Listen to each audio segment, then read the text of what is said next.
Hi there. Welcome to our YouTube channel. I am Joseph. And I'm Helen. And we are the Joe-Attahs. So still on the Q&A series for the singles. Where are the single brothers? Please come closer. The single sisters. Please come closer.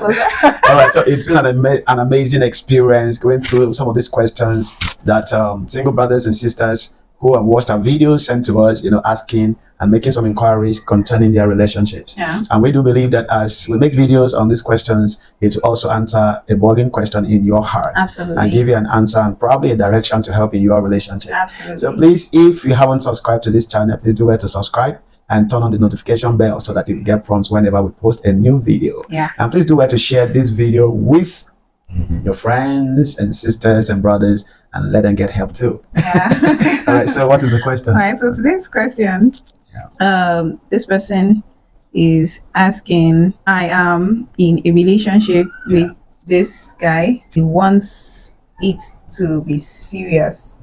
Yeah, he hasn't proposed. However, I'm wondering, what questions do I need to ask? Because I want to marry right, and I'm just concerned. What questions do I really need to ask to know this person well?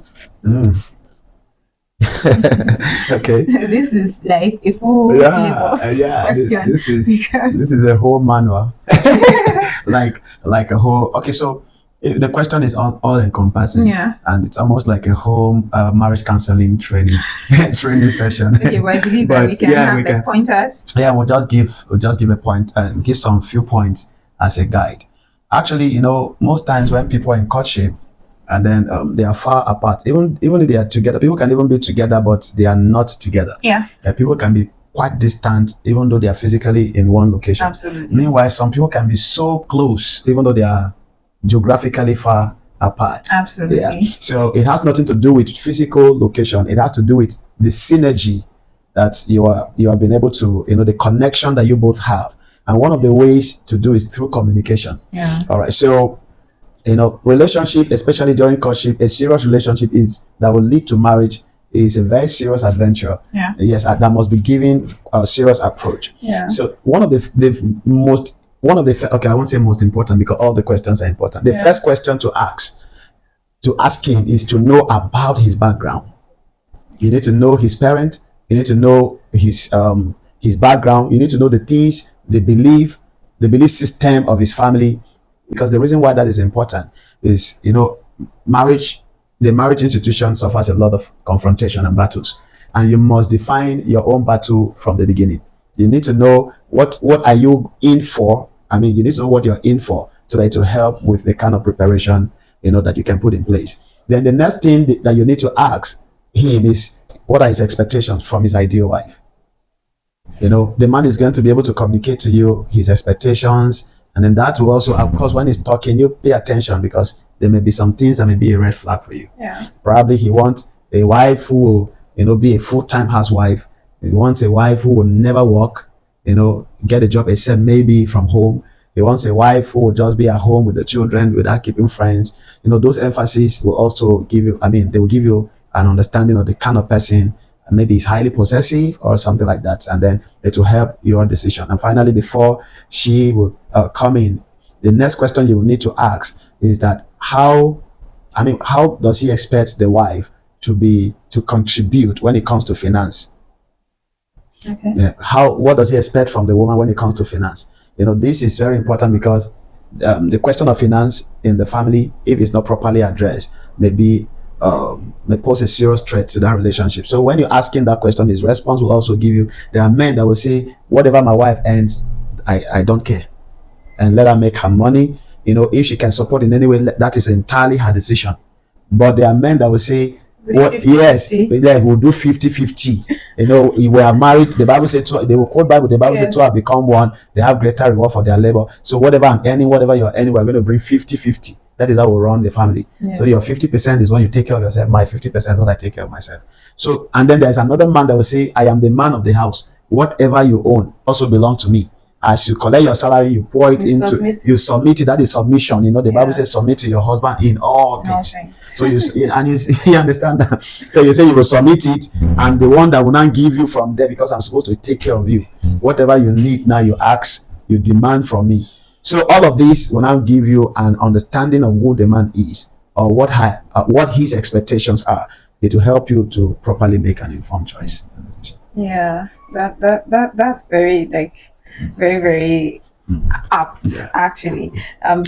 For me, I would also like to add that you need to ask about this person's, aside from knowing their background and the history of their family and all that, so that you know what kind of background that person is coming from, which is one of the questions that you emphasize. You also need to ask about their childhood. So what was your typical childhood like? That's a question you can ask. You need to know how they were brought up as children. You need to know the values, their own family values that were upheld in their own home. You need to know the relationship, how the relationship was between the man, right, and his father. Very important. You need to know the relationship between the man and his mother also.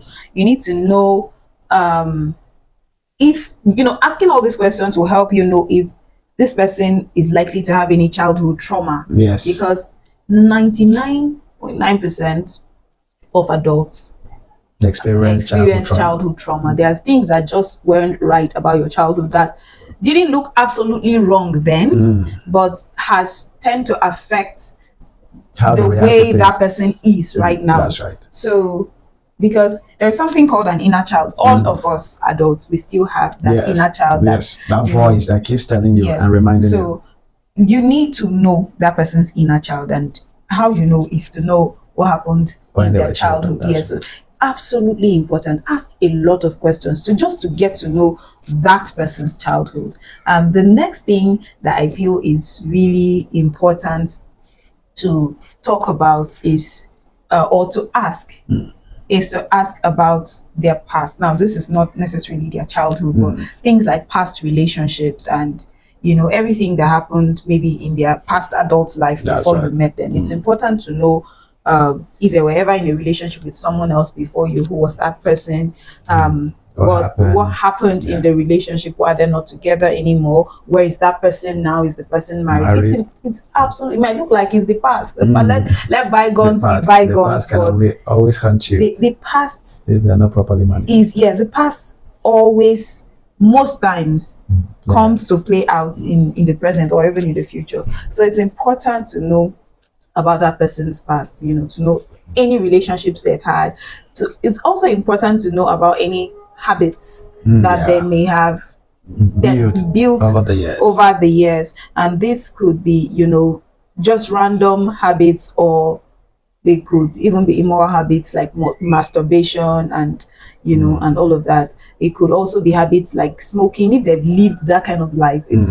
But it's all in the past. It's still important to know, because you can't just marry the person for who you're seeing right now, because everything that has happened in their past has formed who they are right now. So you need to understand that past to be able to understand where that person is coming from, because the person might never go back to those things again, but the experience from those things would shape how they respond to some things in the present or in the future when you eventually get married. That's right.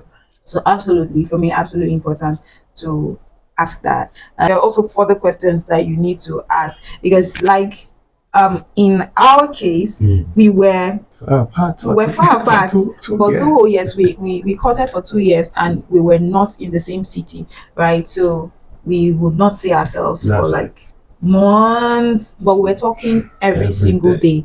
And we'll talk, most times we'll talk in the morning and we'll talk in the evening. Might not be for long, but we knew everything that was happening in each other's lives. Completely. You could literally call him and ask me about me, and he would give you my full itinerary for the day, because we were that transparent, we and that accountable with each other, even though we were apart. So basically, for me, I feel those are the things that are really important. Can I ask any other questions? Yes, there are two. Asking, there are a whole lot. But like I said, we can't talk about everything in one video. It will be too long. And then, of course, like she said, by the time our premarital counseling workbook is available, of course, you will get all these questions will be addressed in more detail in that handbook. But I think another most important thing that you must ask is to really know his salvation experience. If he's a Christian, of course, like you said, when does he get? When did he get saved? You know, who is his pastor? Do they really know how well? Do they know him? I mean, who is the authority figure in his life? In the question, she said that they met in the same church. Yeah, okay, So, all right. To some extent, I believe that she may already know who is his pastor Okay, or something. great. But she also, like you're saying, she also needs to find out his salvation, how he got born experience. again, Very his important. spiritual journey. Yeah, it's very important, because some people may be in church, they may be playing churchy, but they are not really born again. Yeah. So it's important to ask that question. It may look like it's a brother is on fire. Fire is not a predisposition.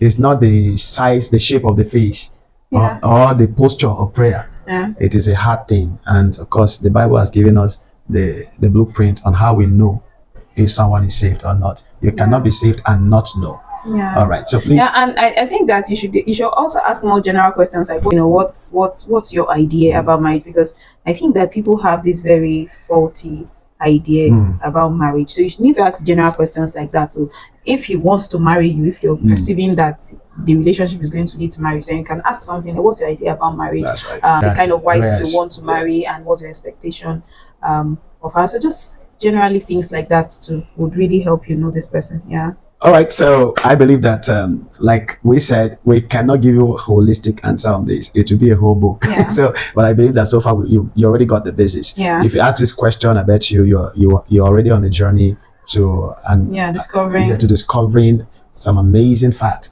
that will help your quick decision. Yeah. And then determine whether you're going to take it a step further, or you call it quits from where it is. Yeah. All right. So please comment, send us your views on the comment section. Let's know how this helped you. And of course, if there's someone that may be in need of this answer, do well to share this video with them, so that you can help them unravel this mystery. Absolutely. And position them on the journey to a beautiful experience in their relationship.